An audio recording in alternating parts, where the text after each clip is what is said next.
France Bleu Midi, ensemble. Après être sortie majeure de promotion à l'École supérieure de journalisme de Paris, elle a fait ses armes sur Anti-TV avant de devenir présentatrice du Journal de France 3.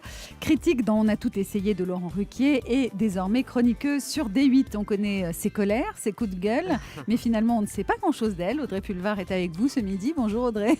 Bonjour Daniela. Ce qui vous fait rire, c'est de vous situer comme étant sortie majeure de votre promotion. Oui, parce que c'était il y a tellement longtemps. Il s'est passé tellement de choses entre-temps. Bon, quand vous êtes arrivée, je vous ai dit que vous étiez super canon et c'est vrai, vous m'avez dit j'ai aucun mérite, c'est la télé.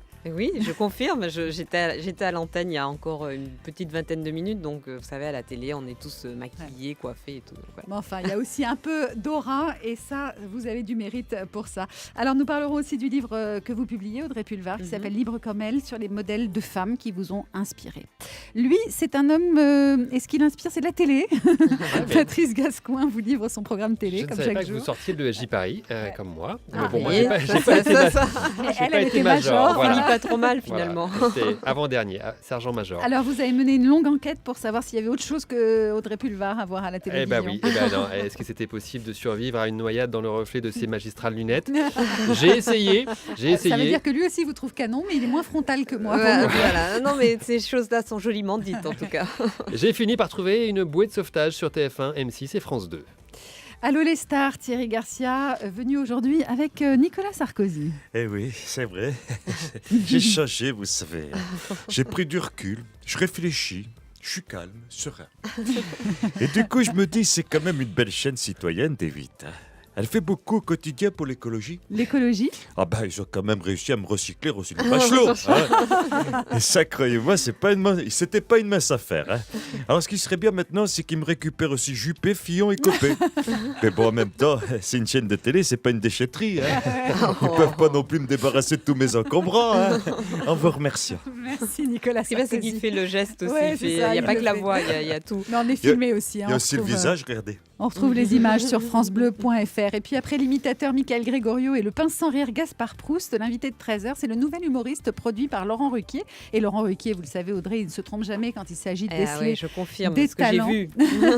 Et vous l'avez vu Vincent Dodienne? J'ai vu Vincent Dodienne, mais complètement par hasard. J'y suis allée vendredi soir, il m'a dit on se retrouve lundi. Ah bah voilà, vous le verrez tout à l'heure. Il vient après les infos de 13h et il s'appelle donc Vincent Dodienne. France Bleu Midi ensemble, c'est parti et c'est jusqu'à 1h30. Audrey Pulvar, vous publiez donc ce beau livre qu'on devrait tous offrir à nos filles, qui s'appelle Libre comme elle, dans lequel vous rendez hommage à des femmes, 21 femmes qui ont marqué le siècle par leur indépendance, leur liberté, leur révolte aussi, chacune à sa manière. Nina Simone, Marilyn Monroe, Barbara, la chanteuse, Angela Davis et les autres. Elles ont en commun de vous avoir inspiré, en fait, puisque ce livre est né de cette question qu'on vous posait finalement très souvent, qui était quelles sont les femmes qui ont été pour vous des modèles? Oui, complètement. Alors, moi, j'ai eu la chance de rencontrer souvent dans les lycées, dans les collèges où j'interviens, plein de jeunes filles qui venaient me voir en me disant mais voilà, quand on vous voit, alors j'étais pas du tout un modèle pour elles, mais elles se disaient finalement elle nous ressemble, elle a un parcours qui ressemble au nôtre et elle a une belle carrière et tout, donc pourquoi pas moi? Et elle me disait mais qui pourrait m'inspirer, qu'est-ce que je pourrais lire, etc. Et moi je leur disais, donc je leur donnais une liste assez complète de livres à lire et de personnes à suivre. Donc Simone de Beauvoir, Simone Veil, Nina Simone, entre autres Angela Davis, Gisèle Halimi, vous faites un très beau portrait de Gisèle Halimi d'ailleurs. Ouais. Ah mais vous avez eu le livre? J'ai eu le livre, j'ai eu les épreuves en fait, parce qu'il n'est pas tout à fait terminé. Pas encore complètement terminé. Il sortira le 24 octobre. Tout à fait. Mais écoutez, merci de la lecture en tout cas, parce que moi-même je ne l'ai pas encore eu. Si, je l'ai écrit, je l'ai lu, j'ai eu les épreuves, mais il n'est pas encore. Parce qu'il est très bien écrit. Merci. Alors, je ne vous ferai pas l'affront de vous demander si vous avez un nègre, Audrey Pulvar. Non, je l'ai écrit. Je vous avoue que j'ai été impressionnée par la qualité littéraire du livre. Pour chaque portrait, en fait, il existe en plus un vrai propos. C'est pas simplement un livre de journaliste, par exemple, avec des articles sur des femmes qui ont marqué le siècle. C'est vraiment à chaque fois avec un certain prisme qui est le vôtre et celui de la peau qui intervient souvent. Pour Marilyn Monroe, notamment. Entre autres, pour Marilyn Monroe, sur laquelle lequel vous écrivez « Question de peau, cette peau crème, constellée, lait riche piqueté d'un zeste de muscade, peau fabriquée, créée presque de toutes pièces, mâchoire brisée pour engommer les angles, silicone injecté, nez dessiné, implantation des cheveux modifiés pour un visage en forme de cœur, dents redressées, cheveux dénaturés à l'eau oxygénée, corps soumis, mains baladeuses, regard grivois, flétrissures, peau magnétique. » Bref, vous parlez effectivement de sa peau et de ce qu'elle représente pour les hommes, la menace qu'elle est. Tout à fait. La menace pour les hommes et pour les autres femmes. Et c'est vrai que pour chacun et c'est vrai que ce portrait-là m'a particulièrement... j'ai mis particulièrement de moi-même. Et c'est vrai que pour chacune d'elles, ce qui m'intéressait, parce que tout a été écrit, tout a été dit sur Simone de Beauvoir, sur Gisèle Halimi, sur Simone Veil, la philosophe, sur toutes ces femmes.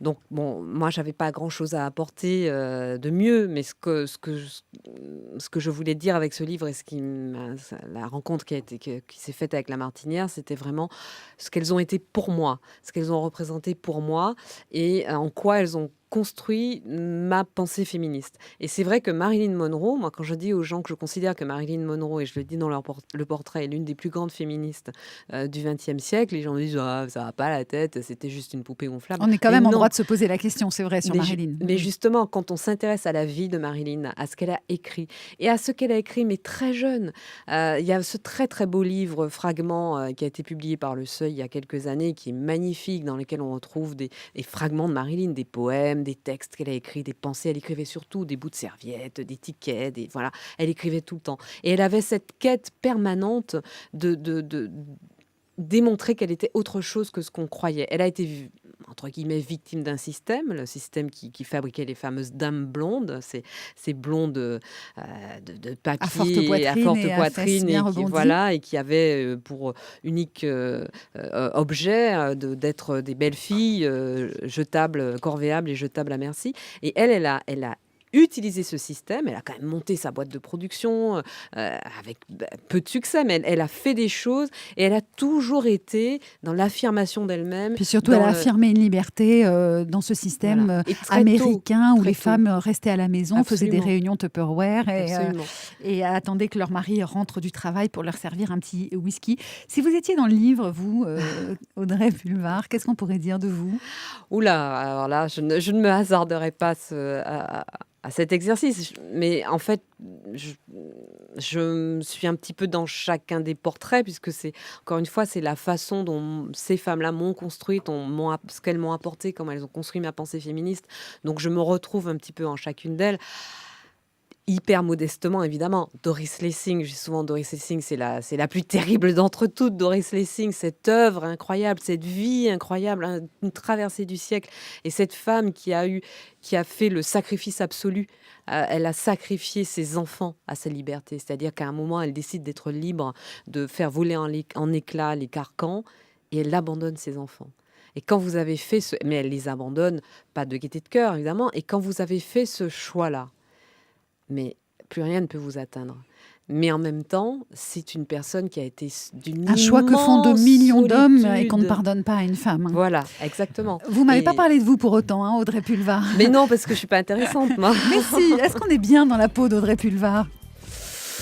Oh, ça dépend. C'est comme tout le monde. Ça dépend des jours, ça dépend des heures de la journée. Mais globalement, oui. Je vais essayer de vous faire nous expliquer pourquoi cette colère que vous avez en vous, Audrey Pulvar, est si présente et qu'est-ce qu'elle signifie chez vous. Audrey Pulvar est votre invitée aujourd'hui jusqu'à 13h30. Mais dans un instant, on va aller du côté de Allô les stars avec Thierry Garcia. France Bleu.